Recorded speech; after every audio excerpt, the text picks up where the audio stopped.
Welcome to All Bodies on Bikes, the podcast, where all bodies are good bodies, all bikes are good bikes, and all rides are celebrated. All Bodies on Bikes is a movement to create and foster a radically inclusive bike community. So join your hosts, I'm Ellen, And I'm Marley. as we explore the complexities of the biking world.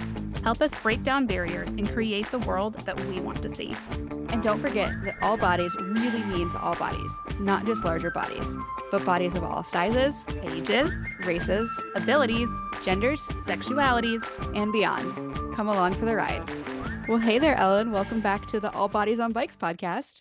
Hey, Marley, nice to see you. How Good to are see you? you. I am good. It's a little warm in my house, but I'm Okay. trying to keep the thermostat at 75. That you're a much better person than I am. I love to save the environment, but I won't be hot in my house. Well, I got an almost $300 electric bill, and I was like, oh no, we cannot do that. Okay, I would be warmer if it was $300. That's Yeah. fair. Yeah, it especially stings because I wasn't here for that. That was during my road trip. Well, I had people staying at my house, and so I think they might have just been enjoying my really efficient air conditioner. So It it's all sounds right. like it's not an efficient air conditioner. You need to Okay, good check point. check that adjective. But otherwise, yes. Okay, good I point. Yes. I can segue this into our guest today, though. Are you Please ready? do. I am ready. Our guest today is super cool. Oh, that was like a dad joke if I've ever heard one. Thanks. Yeah. Well, I am Worked really also hard on very it. excited for our next guest. It's kind of funny because we arranged this a couple months ago, and now our connections have become even closer, but we will get into that during the interview. So, do you want I to know. read this person's bio? Yes, absolutely. Our guest today is Iresha Picot. She is a licensed behavior specialist and therapist. She's a Philly transplant by way of Virginia and has worked in mental and behavior health for the last 15 years. She currently provides treatment in both the autism spectrum population and with women and trans people who are incarcerated. Iresha is also a healing support specialist with the Me Too movement. She's co-editor of the book The Color of Hope: People of Color Mental Health Narratives, and has written articles in the Research and the Teaching of English, the Philadelphia Inquirer, Elephant Journal, Aunt Chloe's Journal, and For Harriet. She has been featured in NPR, NBC, WHYY, 6ABC, Bicycle Magazine, Philly Inquirer, Fox 29, and PBS American Portraits. Iresha ventured into filmmaking in 2021 and directed her first short film with Love Now Media called The Do-Over, which explores the transformation from childhood trauma to renewal and community responsibility. We are excited to especially dig into this next bit, which is that Iresha is the founder and ride leader for Black Girl Joy Bike Ride, a bicycle accessibility group for Black women in Philadelphia. And it just made it into Best of Philly for 2024. Yeah. Iresha, hi. Hi. Oh, I'm so happy to be here. Oh, We're we are so happy to have you. over the moon to have you. Wow. I didn't realize you were on PBS American Portraits. That's like a life dream of mine. Oh, yes, yes, yes. Back in 2020, I was working with an organization called Girl Trek. It's the largest health and wellness organization for Black women in the United States. And they were actually having a couple of people just talk about things that have gotten them through the pandemic. And I talked about community care. They did this 4-part series. Yeah. I am going to go look that up Yeah, because I'll send it to you. a not so secret love of mine is PBS. So, Oh, I love PBS too. I oh, grew it's up on same. PBS. I think we all grew up on PBS, right? yeah. Yeah. Yeah, it's just like good, Before we had all wholesome. the channels. Yeah. Yes. Yeah, exactly. Well, if you're ready, I would love to dig into some questions about you and Black Girl Joyride and Yes. so many different things. So I guess to get us started, what has been your bicycle journey? Did you grow up riding bikes? Has it always been part of your life? Walk us through that. Yeah, so I grew up in Franklin, Virginia, and I tell people it's so small. Like we have one elementary, one middle, one high school. So it's that small. I always say your classmates become like your cousin because you really see everyone grow up together. So a lot of green space. I'm the youngest of 3 daughters, and my sisters taught me how to ride a bike. And so we just grew up riding bikes. We lived at this dead end street, and that's what they taught me. And we just would ride bikes around town, ride bikes with friends. So I just always thought everyone grew up riding a bike. And then I moved to Philly for graduate school in 2007. And I had started riding a bit here, and then my bike got stolen. And then I didn't ride a bike for 10 years.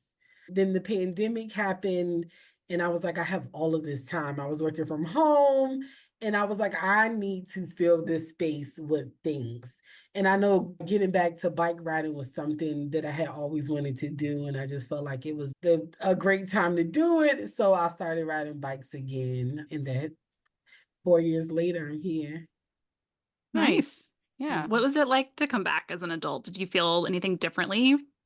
Well, when I first got back on a bike in 2020, I was like, will I remember? Everyone says like that muscle memory is It's there. like riding a bike. Yeah, and it's not. I mean, for me, it was fairly easy, but since I bike with so many like beginner riders now with Black Girl Joy Bike Ride, and a lot of them it's harder, right? And I think a lot of it is in our mind too. We're scared to fall, but it was like an easy transition. And I've been calling myself like a gentle bike rider up into this year, Oh, I but like it that. just was nice. It was like I would go out on the bike trails like 2 or 3 times a week. And that was like the first time I was able to see like people again because you get so isolated in the house during Yes. the pandemic.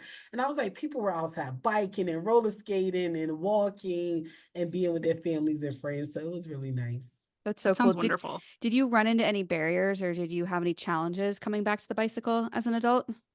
I think the barriers was that I was trying to find other like Black women or even my own friends to bike with. And I didn't realize that a lot of them did not know how to ride a bike, or they had their own barriers of like, do I invest money to buy a bike, right? Like I need to hold on to money and bikes can be pretty expensive. And so I think it was like, how do I get my community to join in with me? And that's when I started to see a lot more barriers there. Well, let's talk Yeah. about that. So I think that's like a perfect segue into Black Girl Joy Bike Ride. It's like it came out of that moment in your life, right? You have a super cool Instagram video because you were featured in the Philadelphia Inquirer very recently. Congratulations. But the quote that came out of it, and this is what you put in your caption too, that resonated with me is like, it's very disingenuous to say you have a cycling community and Black women are not a part of that community, especially in Philadelphia, right? Like Philadelphia being predominantly Black, if I'm Right. remembering Yes. correctly. Yes, it is. So like that to me was sounds like it's part of why you brought Black Girl Joy Bike Ride into this. But just kind of tell us a little bit about the ride, what came into it, and how it's all like interrelated. Right. So I started to go on community rides, which Philly has a bit, but then I started to see like I would be the only Black woman or like very few. Yeah. And that just for a city like Philadelphia that is highly populated with Black people and Black women, that just didn't feel right to me. And then I started to like talk to these people on the rides and was like, but what are you all are doing to have us like a part of this? And I realized for a lot of people, they never had to think about that, right? And I think that's Mm, the ways in which like race plays out. Some people just don't have to think about race at all. So for me, I was like, okay, I want to create a community where Black women could bike because, a lot of Black women did learn how to bike when they were children, and a lot of them have the desire to want to bike.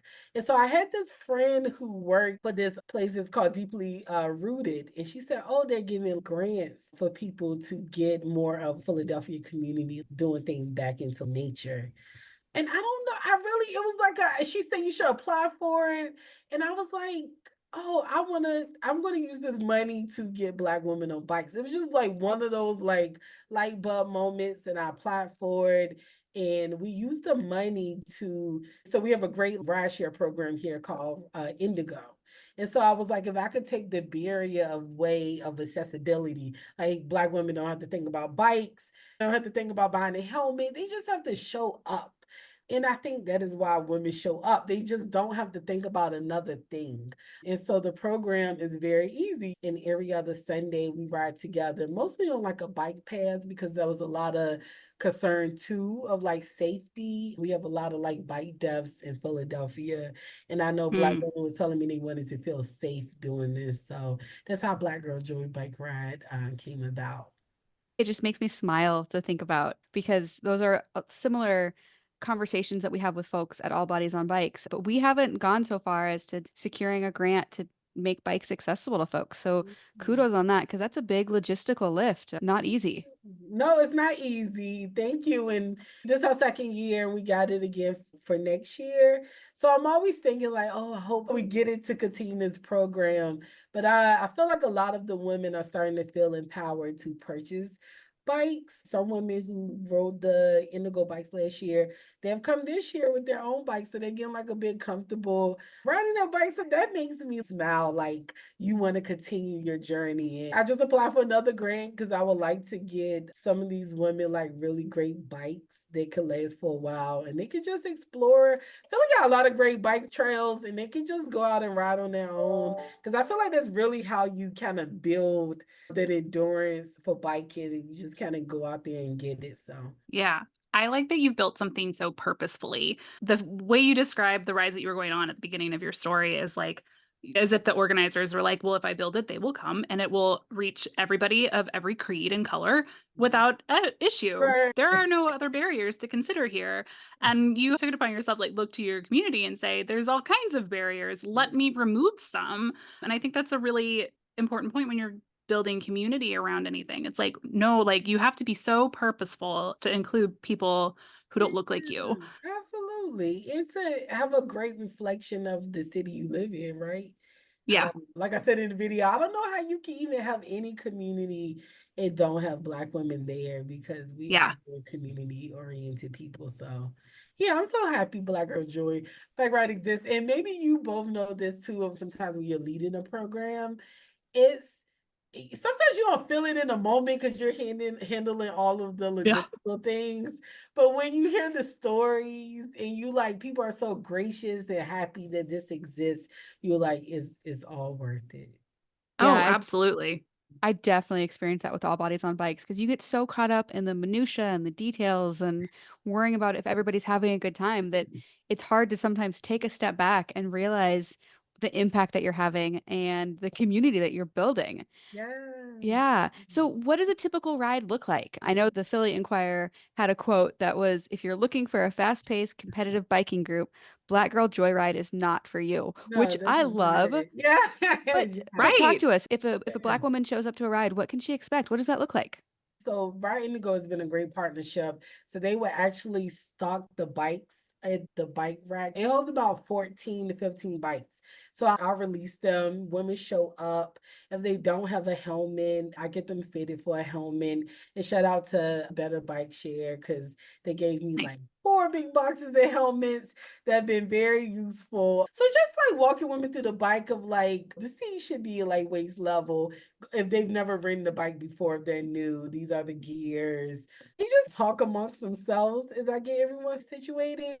And then when we start, I let new beginners know like this is the trail we're going to take. We're going to be a little bit in the road. We're going to go on the trail. We have music, like we have speakers, and then we just like ride. And so much conversation goes on. You just hear so much laughter. You just I like you could feel the joy. I'm not like in it because I'm kind of like in the front. Somebody might ride next to me, but it's something about the energy. I could feel it. And it's only a 4 mile bike ride, the 2 routes that we take. And so like halfway through, we'll do like a water break. We take like a really cute picture because everyone shows up in like the most cutest and perfect outfits. I think for the picture is like a big part of it. And then we just ride back. And when it's over, some people like linger and talk. Some people talk about like some other event they may have. Like one girl that comes to our ride, she's a twerk yoga teacher. Did you say twerk? She's a twerk yoga teacher. Twerk yoga. Yeah, so she gave a Just little checking. welcome. My class. Oh, I took her before. It's absolutely fabulous. Yeah, but people like make connections. Some of them go on to be like friends together. I'll see their Instagram story and they're hanging out without me, and I'm like, yeah, yeah. That's like the plight of the organizer, right? But the rides are no longer than an hour because I realize Right. it's Sunday. I realize people have things to do and I want to make it short and sweet so like people can come back. They don't feel like it's a daunting like long thing that takes so Right. much out of their day, but they get these little like glimpses and moments of joy. Yeah, and you're really building that community like, you have that community completely in mind and building that. It's not like you're sitting here saying, "We've gotta hit 14 miles an hour. No, We're no. gonna hit this hill. You gotta get your heart rate up to this." It's so much more about that camaraderie in the community and bringing everyone together around this really healthy activity, and I didn't know too, like, you are a mental health professional, and so how does that all play in? Yeah, I mean, I'm a big proponent of I believe movement can be medicine. I actually believe that in order like to give your nervous system like room to do what it needs to do for you that day and to just feel good about yourself. Whether it's my clients or my friends, I'm always encouraging people to move their body and what feels great for them. So I just think bike riding is just another tool to get them there. And I just love that like the bike rides are built around community care. So like we're caring for each other while we ride, but we're also like feeling good individually and collectively. I love that Yep. so much. The community care part of it. I was reading this book about building communities and it talked about what the difference is between a group and a community. I think we throw around the word community a lot, but a community is a group of people who truly care for each other and care about each other's well-being. It's not just, oh, we share the same interest. Like that's not a community. And that's how like a shared hobby. Because I feel like if you love something, right? You love someone, you care for them. That's the way I want to be loved, right? Just don't tell me you love me. Actually, I would like to see some like action around it. And I just want the very best for those women. Like life can be very hard. And I think when you're at the intersections of it all, is like black and women and poor. Philly is like, I think I read the one of the largest cities with like the highest poverty level. Mm, So when you have all of those things, it makes life like even more like it's more stressful. yeah. And we know stress can is the number one proxy killer for people. So I just hope like in this moment they get to prioritize themselves and they realize that like they never have to do anything by themselves. Like they have a community here for them. Yeah. And Black Girl Joyride, it's primarily spread through word of mouth and your Instagram. Is that correct? Yes, I know. People like, where's the Instagram page? And I was like, I don't know right now if I have it in me to create another Instagram page, but I already have like a little following of my own. And so I was like, let's just add it on to there. I've noticed Black Girl Joy Black Ride has taken over my Instagram page because I used to make a lot of videos like mental health videos. They were called Self Love Sunday and Wellness Wednesday videos. And people like, you don't make them anymore. This is just the next phase of like what I'm doing. But yeah, it's word of mouth. I make the post like a week before the ride. It circulates. People hit me up and show up, and we just ride. I think if I could, as long as I keep things very basic for me, I could continue to do this, right? So it won't be like a lot of registration. I gotta like do all this logistics because I realized last year when I did it, and I did it every Sunday, I realized I wasn't as joyful as I wanted to be for the ride. So I changed it to every other Sunday so I could have a Sunday in between to relax. And it just made it so much Yes. better. Yeah. I was like, that happened with me. Like last year, I hosted a bike ride that was every Sunday, and it wound up being like April through Halloween. Oh, And by wow. the end, I was like, if I don't pick up this bike for 3 months, I'm it fine. will be fine with me, which is kind of like this weird space. Absolutely a sign that I was burnt out on how I had set it up. So it's important. And it also, Marlena, we're curious, what support do you have as the leader? Like you mentioned about how you're always the one in front, and you can hear them laughing in the Yeah. back. Like, or even what would you prefer it to be like? What is your ideal there? Like to care for myself. Yeah. Yeah, what does that look like? I feel like I feel like my life is caring for myself. I have got a great balance with like, and I know work-life balance don't really exist, but I do a lot of things for myself. So I start my day with movement for me. Like before I answer an email, before I reply to a text message, my day has to always start for me. So I do like either a morning walk, a morning bike ride, I go to spin class.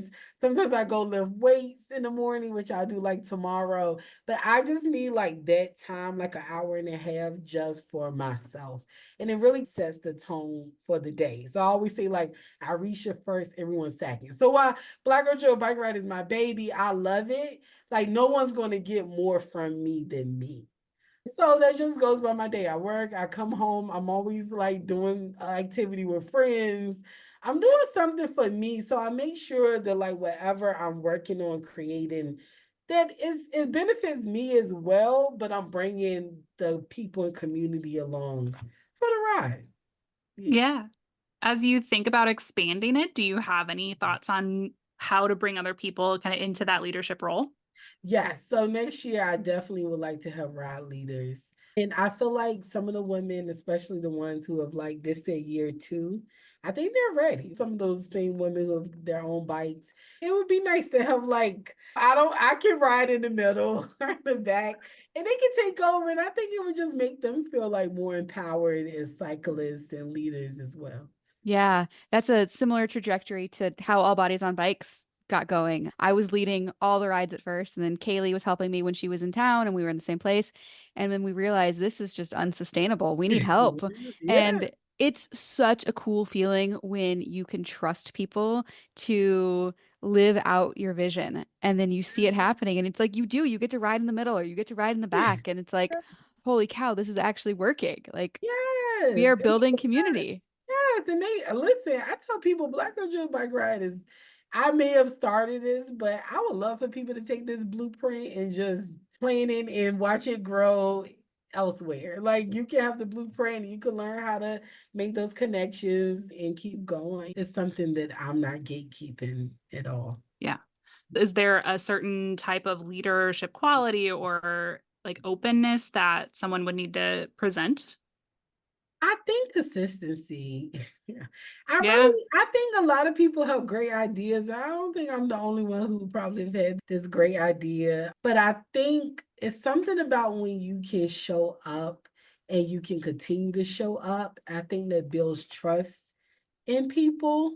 So I think if people are you're saying you're going to do something, I'm a person that likes someone who's going to have a great follow through and communication, right? So if I can't do something, as Marley was saying, like be able to ask for help in that moment. Or if like there's sometimes I'm supposed to go on bike rides with people and I'm just too tired, but I communicate those things. And I think that's why people like, okay, I know she's tired, but we'll still reschedule something like the next week. So I think being able to have consistency, because motivation is in consistency, right? But also being able to communicate effectively. Yeah. For Nice. sure. Oh, man, you could like hear the joy emanating from your voice, and I can imagine being on that ride and just feeling it. It makes me very Yeah. happy to think about. Yeah, the lady from Philly Inquirer who did the video, she has like literally sent me like 3 different emails. It was like that was the best day of my year. Oh, Ah, is she Like, gonna oh join? well, she's a white woman, so she Okay. so So, nope. okay, well, cannot. but I think she would like to because I think I heard some ramblings from people in the back. Was now the thing is if you are a non-black person and you show up, you would be very welcome, and I think everyone will welcome you. But I also hope you will understand who the space is like centered for. Have a great understanding and awareness around that. Yeah, you're building a space purposely for Black women. And there's some purposefulness in building that type of inclusivity and stating that it's a different space. Yeah, Not no, that you're not welcome, but it's like recognize what I'm trying to build. And the reason I'm building it is because it didn't exist and we were not purposely, but basically excluded yeah. for not by the humans per se, but by the systems we live in from these other things. Absolutely. Yeah, absolutely. And there's a lot of groups, I mean, that are for other people too. Yeah. And I had a conversation with someone from another organization, and they were like, "Oh, this the whole thing, like, oh, you get so many Black women out, and we've tried." And I'm like, I don't know if a Black woman, if they went to like your page and they don't see anyone that looks like them, and they show up for a bike ride and no one looks like them, I don't know like how comfortable that would be for them to come. And I think we have to like acknowledge that because that's a real thing. I don't know if they need a whole group. So everybody don't need a whole group to ride with Black women, but I think a lot of people don't want to be the only one in that space. Yeah, especially when they haven't been the only one in any other spaces like that in their lives. Yeah, it's really intimidating. And I think it's really important to kind of give any kind of newbie that space to feel wildly comfortable. Yeah. Like how is it that you build that space intentionally to say you can ask any of your questions, you can feel seen here, and like protecting that space? Yes. Yeah. Well, I have a question that is not related to Black Girl Joyride, but I don't want to move us on if there's anything that we haven't talked about with Black Girl Joyride. No, I think at this point, I would love to just get more of those women their own bikes. And so hopefully the funding I have applied come through. And we did a bike maintenance workshop for some of the women who have their own bikes. And I would like to have more of those too. So you can learn how to fix a flat on your own bike and how to oil your chain, adjust your seat, like things so you just feel good, like to know for yourself as you're riding your bike. Those things are so crucial to keeping people on their bicycles because it's one thing to get a bike, but Yeah. if you don't know how to, I mean, even things that eventually become as simple as airing up your tires, like if you don't know how to work the stupid little Presta Schrader thingy, like Like, fuck that's a Seriously. barrier. People tell me they like, oh, I have a bike, but it's been sitting in my basement for 5 years.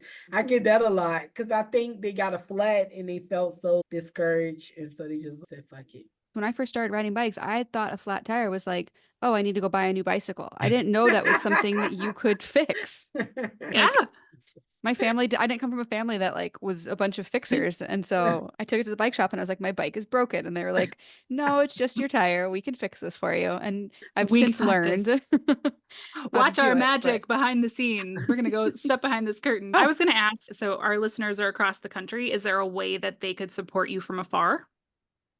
Yes, I mean, you can definitely hit me up via my Instagram or my email, which is my first name dot my last name at gmail.com. I also have a fiscal sponsor with the Bicycle Coalition. So if people want to make a donation through a fiscal sponsor, we can accept that too. Yeah, if you want to see more like Black women out here cycling on bikes, I think that's a good way to empower them to keep going. and we will definitely Absolutely, I include a do. link to that. So the question I had for you was about the book that you co-edited. I have this dream of writing a book someday, and so I just want to learn more about this book. It's called The Color of Hope: People of Mhm. Color Mental Health Narratives. Can you tell us about it? Yes, and it's so funny because I'm thinking about that story now of how I came about. I think my life is have kind of similar stories because one my co-editor, she's very open about her like struggle with mental health and having borderline personality disorder and bipolar disorder. She had actually hit me up because she knew I worked in mental health, and she was like, "Can you suggest some books for me that like center like the Black women experience?" And I realized I only had two books, and one of them was like academic one. And then I had another one. Honestly, we sat at a cafe one day and she was like, we need to write this book. So it's like a theme in the life. So I need to like create this thing. And that's what happened. We did a call for people to submit their narratives around like mental health. And we actually published a book ourselves. And then it got like great traction around it. So yeah, it's That's been so put in a cool. lot of universities. Yeah, people, I think a whole city in Wisconsin or something, they read the book. It's like a book of the month. So That's amazing. yeah, it's a great labor of love. That's really cool. Also, I think we could all take a lesson from you of seeing a need in the world and instead of asking who's going to fill this need, It was stepping up. me. And Yes, yeah, it's yeah, gonna be we could me. all learn a lesson from you Yeah, on that. yes. So Iresha was recently selected to be on our 2025 Mid-South Gravel team. Have you ridden gravel before? I mean, I obviously know this because I read your application, Yeah. but I would love to I hear, don't know this. tell us why you applied and what you're hoping to get out of the experience. I just started riding gravel. So it started, like I said, I was a gentle bike rider up into this year. I went to Philly Bike Expo and I was in this Folks and Spokes seminar for women and trans cyclists. And then we kind of got to talk about like their groups and what they do. I talked about Black Girl Drill Bike Ride, but I realized I look very different than everybody that was in there. So I think people were really excited about like me. And so like a bunch of folks came and did this like semicircle around me trying to like, oh, you should join my group, you should join my group, you should join my group. But Philly Devo was like some of those people. And I actually like what they were talking to me about. They was like, oh, we can actually teach you the skill of riding either mountain bikes or road bikes. And I had no desire to ride mountain bikes, but I thought it sounded spicy. And I was turning 40. And I realized as you get older, there's only so many things you do that takes you out of your comfort zone. And I was like, I'm going into a new decade. I can do this. I don't know what I had got myself into. The first day I was like, oh no, I'm not coming back. These people don't know me. I don't care if they think I'm a quitter. But then I was like, shit, you bought all the stuff to be here. Like you bought the bike, you bought all the things. And so I kept going back. And it was really the most physically hardest thing I've ever done in my life, but I also found joy in it. That was a great community. And so that kind of opened me up to know like I could do harder, difficult, more things on a bike and I actually enjoy it. And so I was like, oh, I want to get into gravel riding. And then when I saw this opportunity, I was like, oh yeah, hell yeah. Like I'm gonna do it. And I also realized with Devo, I enjoyed the mentorship they came about. And I don't think I realized how much I enjoy support and help from people until I did that mountain bike camp. So when I saw that like you all provide that with this cohort, I was like, oh, I want to apply and I want to be a part of this. And I want to do Mid South for my 41st birthday, which is in March. So Awesome. Will we be in Oklahoma for your actual birthday? no, it's like a week or so before, but still, Okay. it's But March. still, we will Right. celebrate that. Yeah. Are That's you right. planning to sign up for the 50 or the 100? The 50. Okay. That'll Yes. still be a great challenge. Oh, I'm I'm so so excited for you to be on the team. me too. I'm so excited. Yeah, Bringing a lot of joy.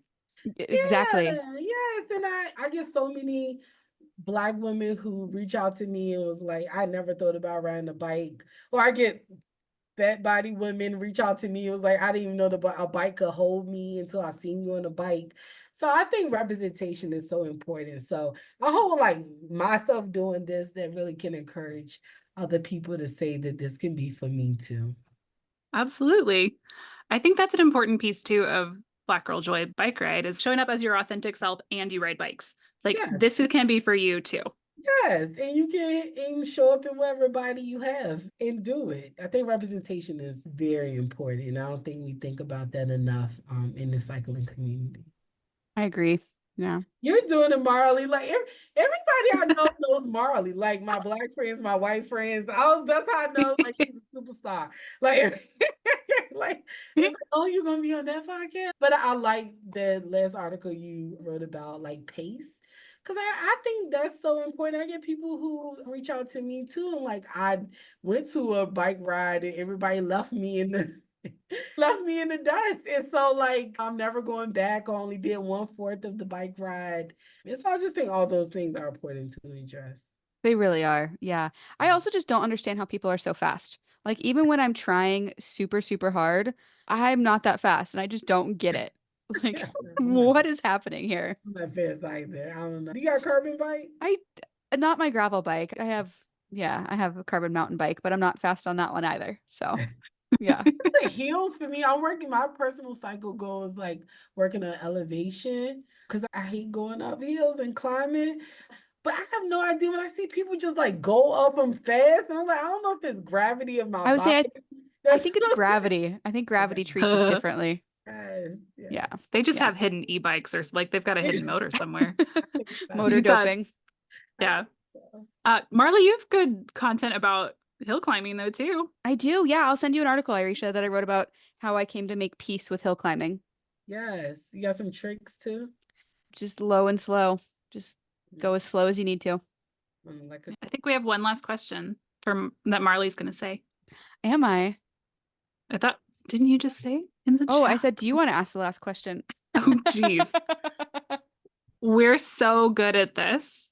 I'm really good at reading, is what the problem is. You Yeah, said, we're also still getting our groove as podcast co-hosts. This is like a second date where it's like, no, you go, no, you go, no, you go. So, no, okay, you, no, you. I have a last question for you. And I think you'll like this because you deal with a lot of folks who are new to cycling. So, what advice would you give to somebody who is new and might feel out of place in traditional cycling spaces? Oh, that's a good question. Trying to think about when I was new coming up. I would say to Asks a lot of questions, right? Like I didn't know about like gears, right? Like I didn't know like you need to be in a certain gear when you are going up here or descending. I would say, yeah, to ask questions like what type of bike should I be on? What type of like clothing? I think there's a lot of things, resources online too, that you can see like, oh, I didn't know I need the biker shorts. Just things to do the research, but I just say show up as like your most authentic self. You just and just show up and be open to like learning new things and go at your own pace.